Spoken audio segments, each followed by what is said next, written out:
તો રાજ્યમાં હવામાન વિભાગની આગાહી કરવામાં આવી છે.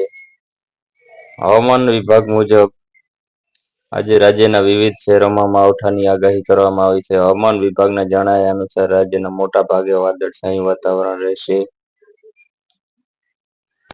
હવામાન વિભાગે સ્પષ્ટ સંકેત આપ્યો છે કે રાજ્યના મધ્ય અને દક્ષિણ ભાગોમાં ખાસ કરીને વાદળછાયું વાતાવરણ જોવા મળશે અને વરસાદ થઈ શકે છે.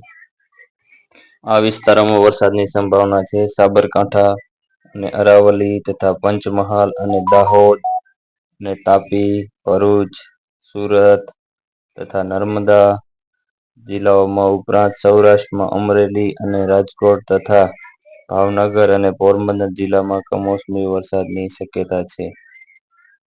તો વિડીયોમાં જોડાયા રહેજો અને વિડીયો પસંદ આવે તો એક લાઈક કરી ચેનલમાં જો નવા હો તો સબસ્ક્રાઇબ કરવા વિનંતી છે. મળીએ એક નવા વિડીયો સાથે.